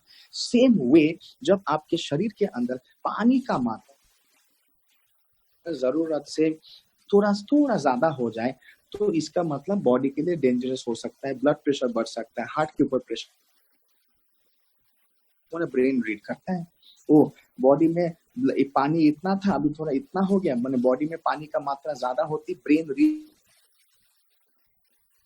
इतना पानी होना हमारे लिए अच्छा बात नहीं है, तो इस पानी को निकालना है। तो पानी को कैसे निकालेंगे? यूरिन से। यूरिन निकालने किसका रिस्पॉन्स? तो ये ब्रेन रीड करेगा कि पानी का मात्रा ज्यादा हो गया, जैसे पानी का मात्रा ज्यादा ब्रेन को लगेगा बॉडी में है, किडनी को क्या सिग्नल भेजेगा? अपना काम शुरू करो। उसका काम क्या है? यूरिन को बना के यूरिन को सुसु करके। आप खुद समझ सकते हैं कि किडनी को सिग्नल मिला ब्रेन से, यूरिन बनाओ और बॉडी का जो एक्स्ट्रा पानी है उसको बाहर निकालो, टॉक्सिन्स भी, किडनी फटाफट काम करके बाहर यूरिन निकाल दिया। अब हो गया बात ऐसा, आपने बहुत टाइम किडनी डायलिसिस पेशेंट को देखा है, किडनी डायलिसिस पेशेंट आप जानते हैं जो हॉस्पिटल में जाके डायलिसिस करते, तो आप सोचते होंगे ये डायलिसिस आखिर है क्या? What is this dialysis? देखिए, रिपीट करता है, हर इंसान के पास एक गॉड गिफ्टेड या मेडिकल गिफ्टेड चीज है, खुद से हम यूरिन कर सकते हैं। हमें जोर से सुसु लगा तो चुपचाप जाके सुसु कर सकते हैं। सुसु भी हम अपने मर्जी से करते हैं बिकॉज ब्रेन कराता है, और अपने तरीके से करते हैं। कोई भी जो आदमी 5-6 साल, कोई लड़का भी है, बच्चा भी 5-6 कराने का और जरूरत नहीं। इसका क्या मतलब हुआ? अगर हम लोग 30 साल के आदमी है, 30 साल प्लस, मेरा एज अभी 32 है, तो मेरे ऐसा एज का आदमी, आपके जैसे एक आदमी या मैडम, हम लोग को सुसु लगा तो खुद से जाके सुसु कर सकते हैं। हमें सुसु करने के लिए अपॉइंटमेंट नहीं चाहिए, नर्स का हेल्प नहीं चाहिए, डॉक्टर का हेल्प नहीं चाहिए। तो एक डायलिसिस पेशेंट को हॉस्पिटल जाके यूरिन क्यों करना हो रहा है? आपने नाम तो डायलिसिस सुना होगा, क्या आपको पता है डायलिसिस में क्या होता है? What is a dialysis? Dialysis मतलब मशीन लगा के यूरिन को निकालना। I repeat again, what is dialysis? जो आपने सुना है डायलिसिस, मतलब आतंक हो गया बहुत जगह। डायलिसिस मतलब मशीन लगा के सुसु निकालना। अपॉइंटमेंट लेके हॉस्पिटल में 5 लोग घिर के एक पेशेंट का सुसु निकालना। कुछ अजीब नहीं लग रहा सुन के? कुछ गड़बड़ नहीं लग रहा दोस्तों सुन के? गड़बड़ तो है ना, इसलिए ऐसा सुनाई दे रहा है। खुद सोचिए, क्या आप और मैं अपॉइंटमेंट लेके सुसु करते? डॉक्टर का अपॉइंटमेंट लेके करते? कोई नहीं ना, जब आया कर देते ना, वहां पे जहां मिला वहां पे कर देते, टॉयलेट लेके कर देते। लेकिन एक इंसान को अपॉइंटमेंट लेना पड़ रहा है मंडे, उसके लिए डॉक्टर का हेल्प, मशीन घुसा के सुसु, नर्स ठीक से देखेगा हो रहा है कि ना सुसु, डॉक्टर ठीक से देखेगा हो रहा है कि ना सुसु। कुछ तो बहुत बड़ा गड़बड़, लोग उसके सुसु निकालने के पीछे पड़े हुए हैं, लेकिन लोगों को, पेशेंट को ये समझ में नहीं आ रहा है कि उसका सुसु जो नहीं निकाल पा रहा है, नहीं है दोस्तों, प्रॉब्लम उसके यूरिन बनाना और निकालने वाले में है, जो है किडनी। किडनी का काम है, हमारा किडनी यूरिन को कराता है। किडनी अगर ठीक से काम करे, आपका यूरिन ठीक से निकलेगा, कभी प्रॉब्लम नहीं होगा। किडनी आपका अगर खराब हो गया, आपका यूरिन नेचुरली लेके डॉक्टर और नर्स के सामने ऐसे करके निकालना पड़ेगा। इसका मतलब एक डायलिसिस पेशेंट को हॉस्पिटल में ले जाके यूरिन निकालने का काम किया जाता है, हर हफ्ते में 3 बार, महीने में 10 बार, लास्ट 10 साल से। लेकिन गड़बड़ उसके यूरिन में दोस्तों है ही नहीं, गड़बड़ तो उसके किडनी में है। प्रॉब्लम उसके किडनी में, उसका किडनी डैमेज है, उसका किडनी मुरझा गया है, उसका किडनी सो गया है, इसलिए वो खाना यूरिन नहीं कर पा रहा है, सो के ऐसा कर। दोस्तों कौन सा आपको अच्छा लगेगा? सो के मशीन लगा के ऐसे सुसु करना, या जहां टाइम मिले खेत में जाके खुले आसमान में सुसु करना? कौन सा अच्छा लगेगा? खुले आसमान में जाके यूरिन करना अच्छा लगेगा ना, अपनी मर्जी से। तो अगर हम लोग कर पा रहे हैं और वो डायलिसिस पेशेंट नहीं कर पा रहे हैं, एक ही कारण है, हम उसका किडनी सोया हुआ है, इसलिए उसको हॉस्पिटल बेड में सो के ही मशीन लगा के सुसु करना पड़ रहा है दोस्तों। तो अगर एक डायलिसिस सूसू के ऊपर ट्रीटमेंट और मशीन लगा के वो कभी भी ठीक नहीं होगा दोस्तों। वो उसका एक डेली सॉल्यूशन, एक टेम्पररी सॉल्यूशन है। नेक्स्ट महीने, नेक्स्ट साल, 10 साल ऐसे ही चलता जाएगा। अगर डायलिसिस पेशेंट डायलिसिस नेफ्रोफिट खा के निकल रहा है, बिकॉज नेफ्रोफिट जाके सूसू निकालने का काम नहीं कर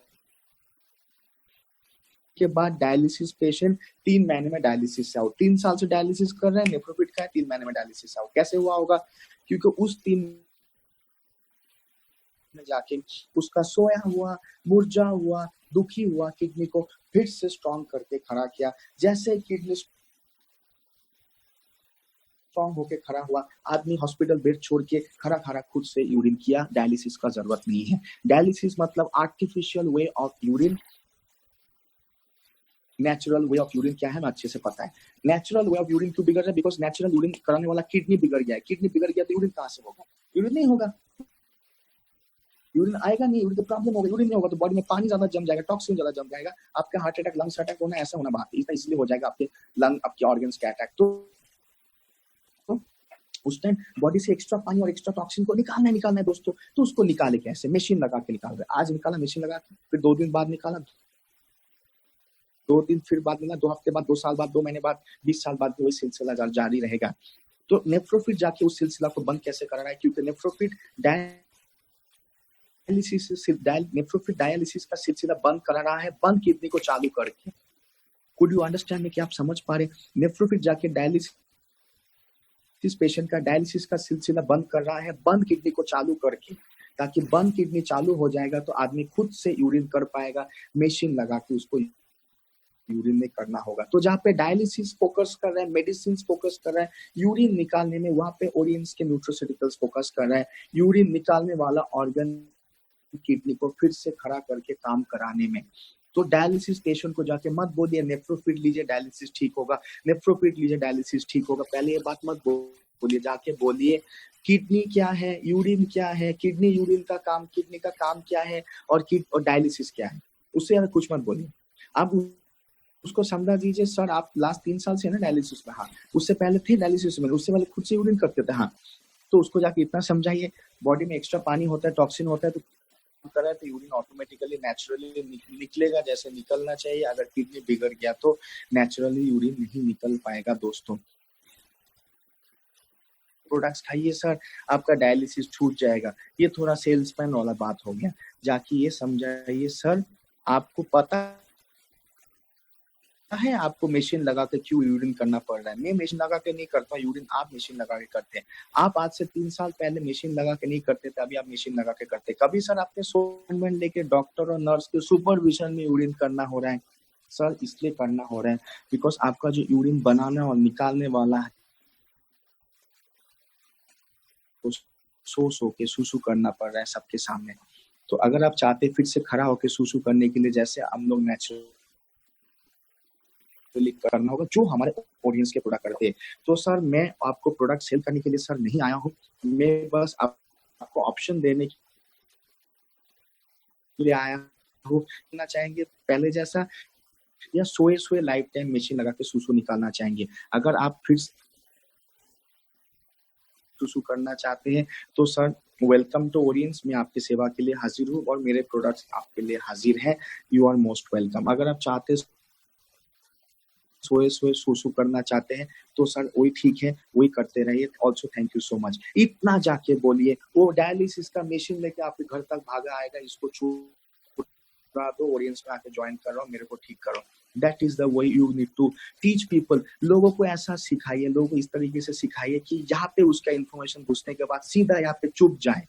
यहाँ पे जब चुप जाएगा ना, वो आदमी का बीमारी उससे छुप जाएगा, वो आपके पास आ जाएगा। ये चीज को याद रखिए। You have to hit in the point. लोगों को स्टोरी सुनना पसंद नहीं है, लोगों को सेल्स टॉक सुनना पसंद नहीं है, लोगों को साइंटिफिक टॉक सुनना सबको पसंद है। दोस्तों आप में से कोई भी मेडिकल सुनने में आप इंटरेस्ट क्यों रख रहे हैं? बिकॉज आज तक जेनरेशन ही ऐसा है, आज टाइम ही ऐसा है। एक 60 साल का आदमी हो या 20 साल का लड़की हो, सबको साइंस सुनना ही पसंद है। कितना समझते उससे ज्यादा है सुनना बहुत पसंद है। तो डेफिनेटली जाके ऑडियंस का साइंस, पहले हेल्थ साइंस, ऑडियंस का साइंस टीच कीजिए, ऑडियंस में लोग जुट जाएंगे। आज तक ऐसा होता था दोस्तों, कि आप 10 लोगों के पास जाते थे ऑडियंस लेके, 10 में से शायद एक हाँ करता था, वो भी आधा हाँ करता था, ठीक है तुमसे प्रोडक्ट लूंगा, अगर मैं ठीक हो गया तो पैसा दूंगा, वरना पैसा नहीं दूंगा, ऐसा बोलता था ना। क्या मैं सही बोल रहा हूँ? ऐसा इसलिए बोलता था क्योंकि वो आपके ऊपर बिलीव नहीं कर रहा। बिलीव क्यों नहीं कर रहा? बिकॉज आपको समझ ही नहीं पाए, उसको लगा प्रोडक्ट बेचने के लिए आए। लेकिन जिस टाइम आप डायलिसिस पेशेंट को ये समझाएंगे, उसको किडनी समझाइए, किडनी और यूरिन समझाइए, उसको किडनी डैमेज समझाइए और उसको किडनी रिपेयर समझाए ऑडियंस से, वो जुड़ेगा ही जुड़ेगा। अपना मशीन को बोलेगा भाई ये मशीन रखो, मैं अपना तुम्हारा प्रोडक्ट यूज करता हूँ। इसका मतलब don't try to sell, don't sell the product, teach the product, teach the science of audience. Just आपको ऑडियंस मतलब हेल्थ एजुकेशन, ऑडियंस मतलब हेल्थ साइंस, ऑडियंस मतलब हेल्थ प्रोडक्ट है। जाके पूरा ऑडियंस को सिखाइए, लोग ऑडियंस में ऑटोमेटिक जुड़ेंगे। आपको प्रोडक्ट बेचने का जरूरत नहीं होगा दोस्तों। प्रोडक्ट खरीदने के लिए आपको ढूंढ के लोग आएंगे, वो सर वो मैडम ही डायलिसिस छुड़ा सकता है, ऐसे ढूंढ के आएंगे। उस टाइम पर डॉक्टर्स भी शायद आपको ढूंढ के आए। तो ऐसा कोई मैंने तो ऐसा कभी कोई कॉलेज से पास नहीं किया, तो आप बोलना मैं ऑडियंस के कॉलेज में पढ़ाई करता हूँ, वेलकम टू ऑडियंस, आके मेरे डाउनलाइन में ज्वाइन करे। मोटिवेशन होना चाहिए, this should be your motivation. इस तरीके से आपका काम होना चाहिए। तो आप बॉडी का कोई भी एक सिस्टम, कोई भी एक ऑर्गन का डैमेज आसान है दोस्तों, it's not a very difficult thing. चलिए मैं पेट के प्रॉब्लम में आता हूँ। पेट के प्रॉब्लम एसिडिटी, मैक्सिमम प्रॉब्लम की आप इंडिया में देखिए, नेपाल पेट में एक एसिडिटी का हाई प्रॉब्लम है। क्योंकि प्रॉब्लम क्या है, हम लोग का जो जीभ है, उनको चाहिए, हमारा जीभ जाने के बाद बेचारा पेट हो जाता है छटपटा। तो अभी क्या करें, पेट हो गया डैमेज, पेट में जलन, पेट में एसिडिटी, तो खाने के बाद इतना बड़ा ठकार, जैसे नेपाल में अर्थक्वेक आया था ऐसे टाइप के ठकार, राइट? क्या भूकंप आ गए इंडोनेशिया में, ऐसे टाइप देश का एडवर्टाइजमेंट सोचिए। इंडिया में नेपाल में एडवर्टाइजमेंट, यूरो का एड, मतलब विदेश में ठकार कोई उठा रहा है ना, अगर कोई ठकार उठाए तो नहीं करेंगे, उसको तो मीटिंग में नहीं बुलाएंगे, और यहाँ पे ऐड दिखा रहे करके ठकार उठाना, जैसे कोई बहुत बड़ा काम कर दिया, बड़ा अचीवमेंट कर दिया ठकार। ये हमें गलत साइंस पढ़ाया जा रहा है। माने हमारा जो फार्मास्यूटिकल कंपनीज, मेडिकल कंपनीज कुछ ऐसे गलत तरीके से मार्केटिंग करते हैं, हमें बस गलत नॉलेज होता है। इसलिए आपको सीखने के लिए बहुत सीरियस होना है। ऐसा नहीं कि आप खाना खा के सो गए और अचानक, it is not a very serious thing. आप ऐसे करके बहुत आगे तक नहीं बढ़ पाएंगे। सीरियसली तो सीरियसली काम करना चाहिए। अगर आपको सेमिनार सुनना है तो पूरा सुनना चाहिए, ध्यान से सुनना चाहिए। खाने के बाद थोड़ा नींद से उठ के आके मेरा गेस्ट बन के मेरे ऊपर मेहरबानी करने का, काम करने का किसी को भी जरूरत हो। सो सिचुएशन ऐसे बारे में देखिए, लोग एसिडिटी में भूख, तो लोग क्या कर रहे हैं, इनो खा रहे हैं, जेलुसिल खा रहे हैं, रैंटैक खा रहे हैं, जेंटैक खा रहे हैं, हजारों टाइप के मेडिसिन खा रहे हैं। सही मेडिसिन खाने के बाद एसिडिटी डाउन, गैस डाउन, आज तो डाउन, फिर कल शुरू, कल डाउन, फिर परसों शुरू, परसों डाउन, फिर तरसों शुरू। ये सिलसिला है प्यार का, अपने गाना सुना था ना, ये सिलसिला है एसिडिटी का। कुछ ऐसे हो गया लोगों के पेट में, आज इंडिया नेपाल में कुछ ऐसा, ये एसिडिटी हो रहा है स्टमक से।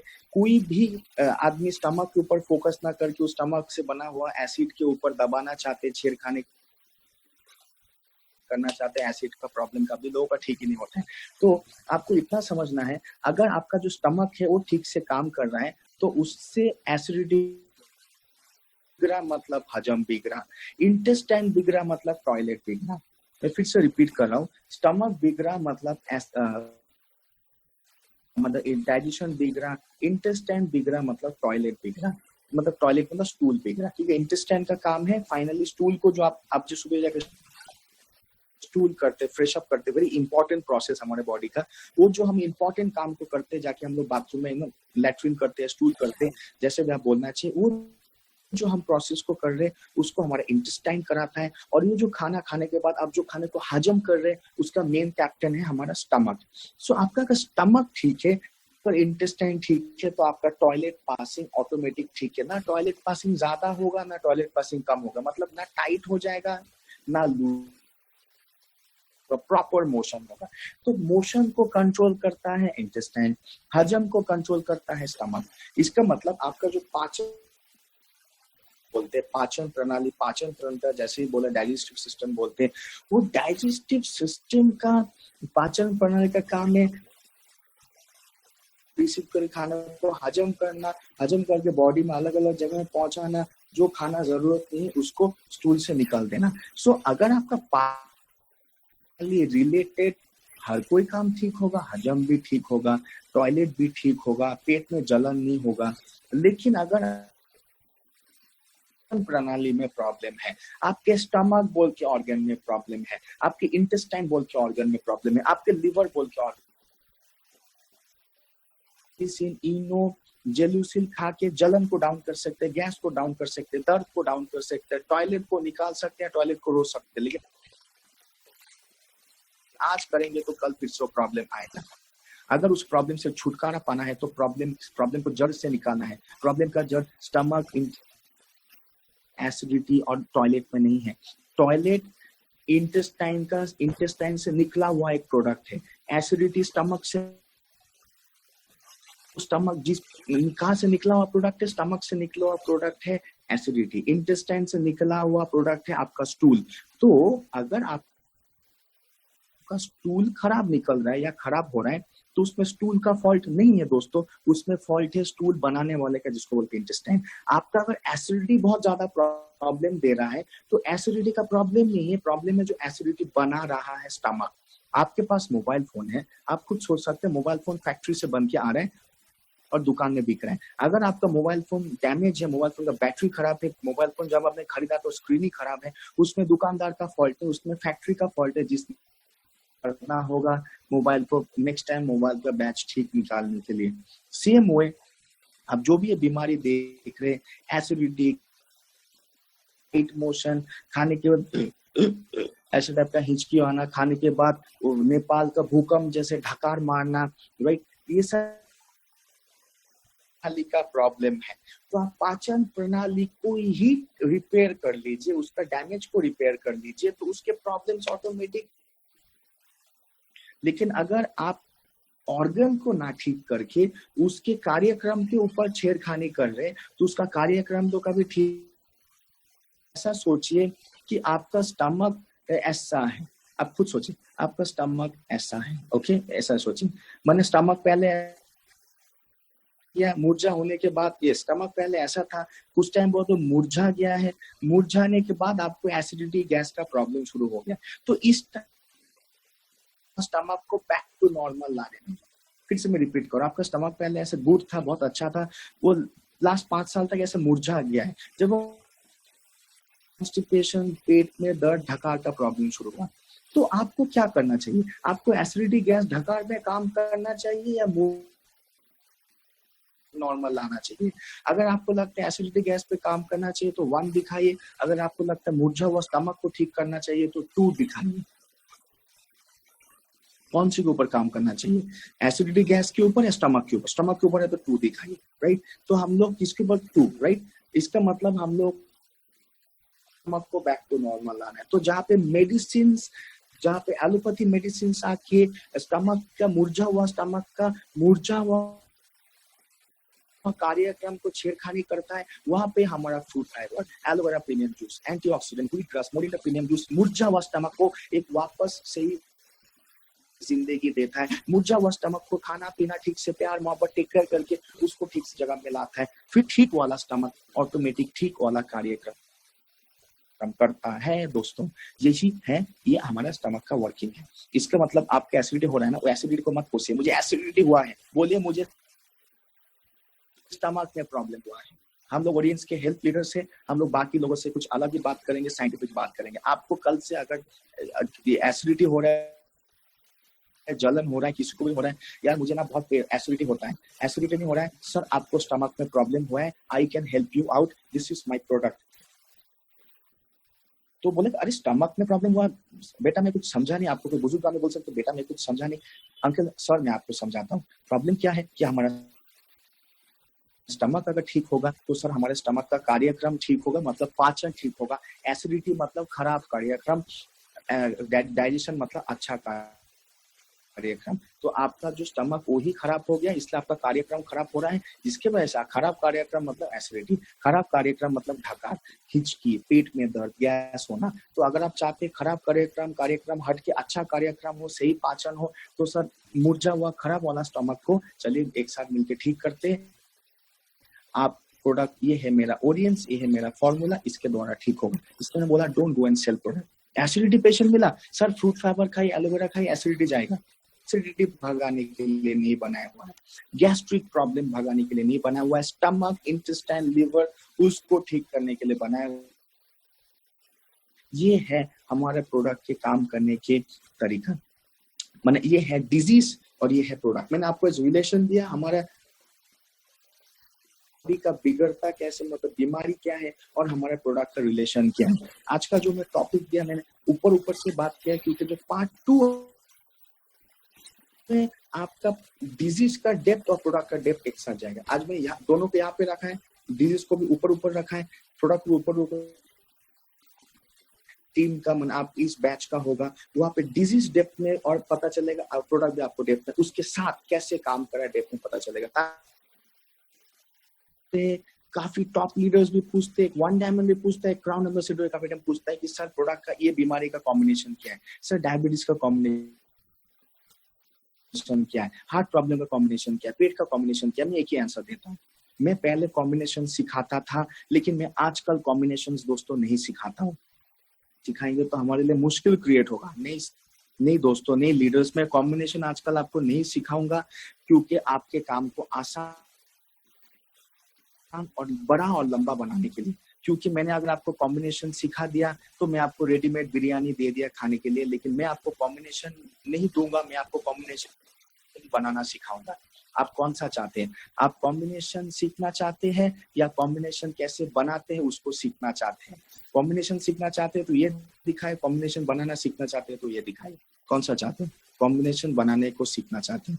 इसका मतलब अगर मैं आपको थैंक यू, आई एम अगर आपको कोई आपको एक बिरयानी का प्लेट दे दो, मस्त बिरयानी, उसमें चिकन है, अंडा है, आलू है, बहुत टेस्टी बिरयानी आपको दे दे, आप एक दिन खाओगे बिरयानी, बना नहीं सकते, है ना। वो आदमी चला गया, तो फिर जब वो आएगा, जब वो मिलेगा, फिर आप बिरयानी बना पाओगे। उसको पूछोगे, वो बिजी है भाई, वो पूछोगे, वो जो रेसिपी मिलेगा आप समझ नहीं पाओगे। इसका मतलब आपका बिरयानी डिपेंड है उस आदमी के ऊपर जो आपको बिरयानी दिया, बना के खिलाया था। लेकिन अगर वो आपको बना के बिरयानी कैसे बनाते हैं, तो आप बिरयानी खुद से बना पाओगे, खुद भी खा पाओगे, हजारों लोगों को सिखा पाओगे, आपका नेटवर्क हो जाएगा। सेम वे मैं आपको प्रोडक्ट का कॉम्बिनेशन नहीं सिखाऊंगा, मैं आपको प्रोडक्ट का कॉम्बिनेशन बनाना सिखाऊंगा। जिस दिन आप प्रोडक्ट 300, 400, 500 आप लीडर्स बैठे, आपका नॉलेज भी 3000, 30,000, 3 लाख तक पहुंच जाएगा। आपका ऑडियंस का हेल्थ नेटवर्क लाखों तक। सर ये कॉम्बिनेशन आपको पूछता है क्वेरी, सर मैम मुझे कॉम्बिनेशन बताएं। फिर आप लोग अपलाइन जैसे ईश्वरी सर को पूछो, ईश्वरी टाइम नहीं होता है, मैं एक आदमी 1 लाख को संभाल रहा हूँ, तो काफी टाइम क्या हो रहा है, आपका काम रुक जा रहा है, क्योंकि आप ऊपर तक पहुंच गया, टाइम चला गया 1 हफ्ता, उसके बाद आंसर आ रहा है। शायद 1 हफ्ता तक वो पेशेंट या तो चला गया, या तो पेशेंट आपसे दूर चला गया, या तो पेशेंट इस दुनिया से चला गया। ऐसे भी बहुत बार हुआ है ना। मैं ऐसे भी कोई लीडर, सर आपको फिर पेशेंट को प्रोडक्ट दिया, बोला नहीं सर वो पेशेंट इस दुनिया में प्रोडक्ट देता तो बच जाता था। मतलब ऐसा काफी टाइम होता है कि आप प्रोडक्ट कॉम्बिनेशन ठीक से नहीं दे पा रहे, आप किसी के ऊपर डिपेंडेंट है प्रोडक्ट कॉम्बिनेशन, आप किसी के ऊपर डिपेंड है। मुझे पता है ऑडियंस एक इंडिपेंडेंट बिजनेस है आपके लिए, किसी के ऊपर डिपेंडेंट बिजनेस है। इंडिपेंडेंट है तो ये दिखाए, डिपेंडेंट है तो डिपेंडेंट है, अगर इंडिपेंडेंट है तो ये दिखाए, डिपेंडेंट है तो ये दिखाए। इंडिपेंडेंट मतलब स्वाधीन, आप स्वाधीन बिजनेस करना चाहते हैं, किसी के ऊपर निर्भर होकर बिजनेस करना चाहते हैं, स्वाधीन होकर करना चाहते हैं, अपने इंडिपेंडेंस को अपने बलबूते में करना चाहते हैं, तो इसलिए मैं आपको स्वाधीनता दिला रहा हूँ। प्रोडक्ट कॉम्बिनेशन दूंगा तो आपको मैं स्वाधीनता नहीं दिला रहा हूँ, लेकिन प्रोडक्ट कॉम्बिनेशन कैसे बनाते हो सिखा दूंगा आपको। अगर मैं रेसिपी दे दिया, इंग्रेडिएंट दे दिया और बिरयानी कैसे बनाते सिखा दिया, बिरयानी आप बनाएंगे, पहले दिन थोड़ा टेस्टी कम होगा, दूसरे दिन थोड़ा टेस्टी ज्यादा होगा, एक हफ्ते बाद one of the best taste होगा बिरयानी का, जो और कोई भी नहीं बना सकता। इसका मतलब आप जिस दिन बिरयानी बनाने में एक्सपर्ट हो गए, आप तो लोगों को आपने नेटवर्क में बिरयानी बनाना सिखाएंगे, आपका बिरयानी हर जगह पहुंच जाएगा। मतलब आप जिस दिन प्रोडक्ट कॉम्बिनेशन खुद से बनाने लगेंगे, मैं आपको सिखाऊंगा कैसे बनाते, लेकिन बनाएंगे आप खुद। I will teach you how to make product combination. मैं आपको कॉम्बिनेशन का हार्ट में D Lipo, antioxidant, garlic and ganoderma में नहीं बोलूंगा, मैं आपको बोलूंगा हार्ट का प्रॉब्लम क्या है आज आप समझे, और हार्ट के और हमारे प्रोडक्ट्स कौन कौन से प्रोडक्ट हमारे हार्ट को हेल्प करते हैं, आप समझ जाओगे कैसे कॉम्बिनेशन होगा। इसका मतलब कॉम्बिनेशन आपको देना मतलब शायद आपका काम बिगाड़ना है। कोई अगर आपको कॉम्बिनेशन का बुक दे रहा है, कोई आपको रेडीमेड कॉम्बिनेशन दे रहा है, आपका काम स्लो हो जाएगा। ये आप मेरा बात को सुनिए, शायद सुनने में आपको मेरा बात उतना अच्छा ना भी लग सकता है, लेकिन जब ठंडे दिमाग से सोचेंगे, अगर आपको कोई रेडीमेड कॉम्बिनेशन बुक दे रहा है, उसमें 20 बीमारी का कॉम्बिनेशन लिखा हुआ, आपको 21 नंबर बीमारी आपको 20 बीमारी का कॉम्बिनेशन मैंने बोल दिया, किसी ने बुक दे दिया, वो तो आपने रट लिया, एग्जाम पेपर में जाके तो नहीं लिखोगे ना, आपको 21 नंबर कॉम्बिनेशन के लिए आपको इंतजार करना पड़ेगा, 22 नंबर आके इंतजार करना पड़ेगा। आपके तो मेमोरी में ओनली 20 ही है ना, लेकिन आपका ब्रेन खुद नेक्स्ट क्लास में टीच करूंगा। आपका जो पार्ट 2 होगा, प्रोडक्ट का कॉम्बिनेशन कैसे बनाना है, क्यों वो प्रोडक्ट का कॉम्बिनेशन वो ऑर्गन, तो मैंने आपको बोला था आज का क्लास बहुत ज्यादा इंपॉर्टेंट है। अगर आप पैंक्रियास क्या है जानते हैं, अगर आप पैंक्रियास का काम क्या है वो समझते, तो पैंक्रियास आपको क्या क्या जानना है, पैंक्रियास क्या है वो जानना है, पैंक्रियास कैसे काम करता है वो जानना है, पैंक्रियास कैसे बिगड़ने से क्या हो, और आपको ये जानना है कि हमारे ऑडियंस के कौन कौन से प्रोडक्ट पैंक्रियास को हेल्प करते हैं। हो गया ना आपका पैंक्रियास का कॉम्बिनेशन, हो गया ना आपको डायबिटीज ठीक करने का कॉम्बिनेशन। तो यही है राइट तरीका काम करने का। याद रखिए, आप सब लोगों के हेल्थ का रिस्पॉन्सिबिलिटी ले कर रहे हैं। ऑडियंस एक अकेला कंपनी है जहां पे मैं एज ए टॉप मैनेजमेंट खड़ा होकर बोल रहा हूँ don't go and sell supplements. बाकी को कंपनी का कोई भी टॉप मैनेजमेंट आप बेचो, घर घर में जाके बेचो। मैं आपको यहाँ पे क्या बोल रहा हूँ, आपका सीईओ, हमारा सीईओ कार्तिकेन सर आपकी वीडियो में होता तो ये बोलता था, जाके घर घर में प्लीज प्रोडक्ट मत भेजिए, जाके घर घर तक नॉलेज को स्प्रेड कीजिए, जाके घर घर में जाके आप इस जागरण को कीजिए, यहाँ पे कीजिए, नॉलेज का जागरण कीजिए। जब तक यहाँ पे इन्फॉर्मेशन पे ट्यूब लाइट नहीं जलेगा तब तक पैंक्रियास का लाइट नहीं जलेगा, किडनी का लाइट नहीं जलेगा, तब तक लिवर, किडनी, पैंक्रियास, हार्ट का लाइट नहीं जलेगा। लाइट यहाँ पे जलाना, लाइट वाया राइट नॉलेज, वही राइट नॉलेज देने का ही हम यहाँ पे काम करेंगे दोस्तों। सो मैं यहाँ पे आज अपना प्रोग्राम को खत्म कर रहा हूँ। वी आर गेटिंग, हम लोग 7 बजे थे, हम लोग 7:15 तक करीब आगे।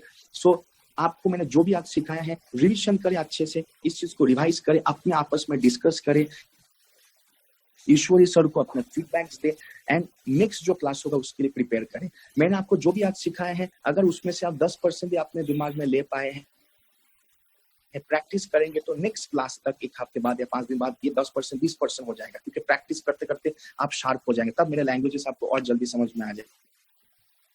नेक्स्ट बार बिरयानी खाएंगे नहीं, बिरयानी खाना बनाना सीखेंगे। ओके, शायद आप सोचे बिरयानी मिलेगा सर, बिरयानी नहीं मिलेगा। दिन आप खुद बिरयानी खुद बना के खा सकते हो और हजारों तक अपना बिरयानी पहुंचा सकते हैं। थैंक यू सो मच दोस्तों। राइट, आस्क कर रहा हूँ ईश्वरी सर को, एनी सॉर्ट ऑफ किसी को क्वेरी है, डाउट है, प्लीज आप लोग कोई भी ईश्वरी सर के साथ बात करें। And thank you so much, आप सबका कोऑपरेशन के लिए बहुत बहुत शुक्रिया।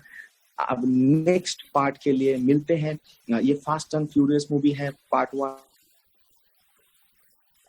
आप सबको बहुत बहुत शुभकामनाएं मेरे तरफ से। Thank you so much, have a very blessed evening. Thank you so much, good evening.